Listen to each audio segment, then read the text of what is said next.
Alright, so the next game on the table is Italia. This is a phalanx game, which means components, etc., are really, really very good. um, really, really pretty counters, thick. Lots of player aids, maybe too many for my tastes, but still, that's and really high quality. I mean, hard card stock.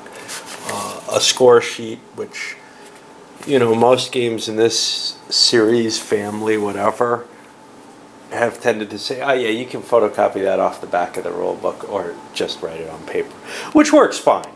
I never photocopy it. I hand draw my own. Nice cards for every country. A little flimsier than maybe you'd expect for this. This is one thing that you might find with kind of cheaper than you'd expect in phalanx. Almost a photocopied rules in a nutshell.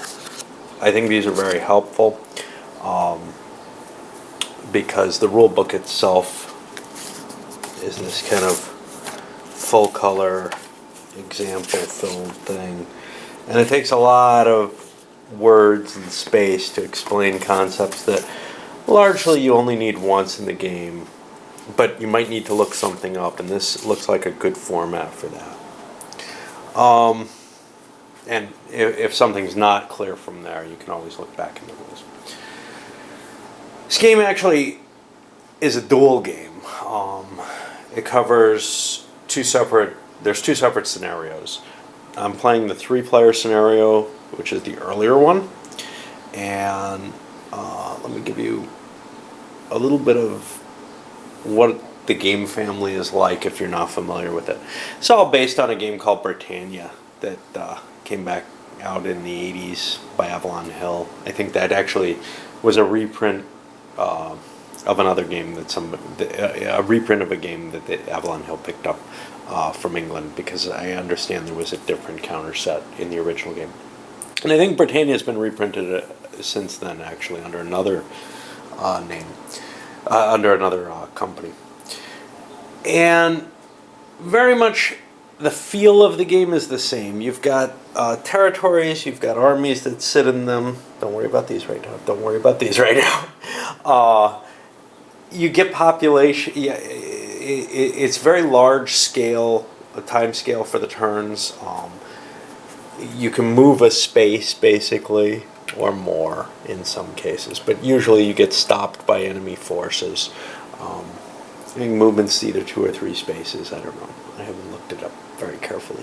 But they all kind of follow the same. They have different terrain. Like in this, there's mountains and swamps, which can hinder movement and can affect combat. You roll a fistful of dice, see if you hit. Both sides get to retreat, and then you just, keep going through that cycle until one person owns the territory.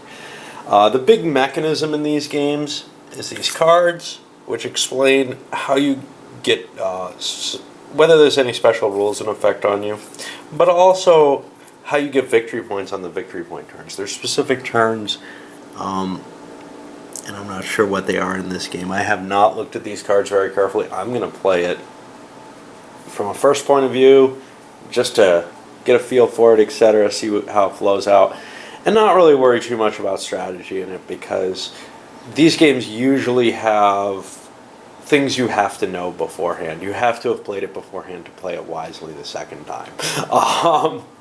At least that's my feeling. I've known people who can process these cards pretty well and understand what's going on, but you kind of have to know everybody's cards, and it's just too big a task on a first playing.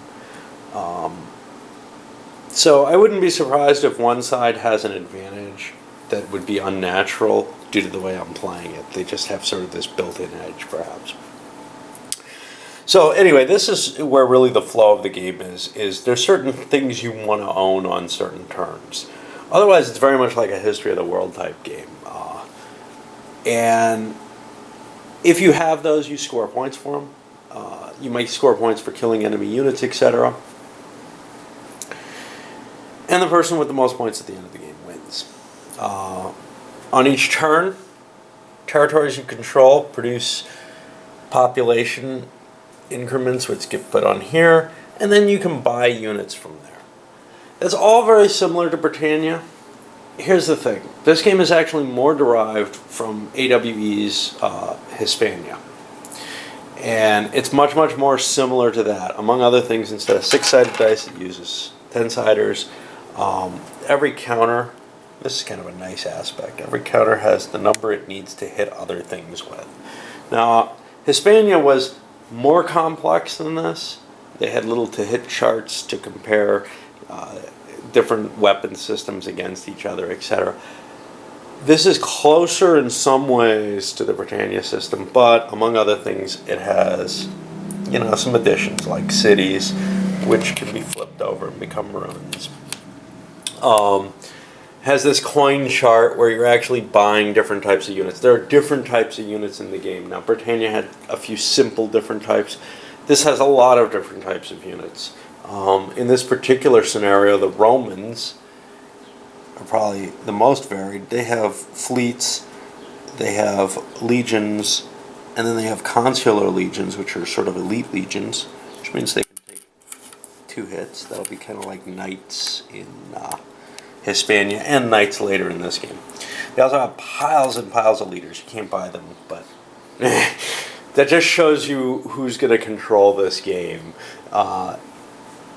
It's a 3-player game, and the divisions, at start, the blue player, and there's no alternative setups for this, which I suspect is more a Phalanx decision.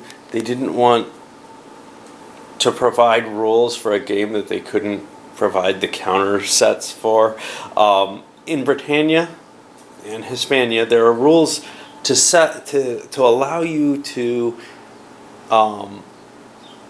not play certain fixed groups. So, for example, if I have, in this game, I have a certain set of players, a certain set of countries with each color. So blue ends up starting off with the Carthaginians, the Illyrians, and the Etruscans. And I can show you the Illyrians are kind of up here in the north, the Etruscans north of Rome, and then of course Carthage down in Africa and all across into Sicily.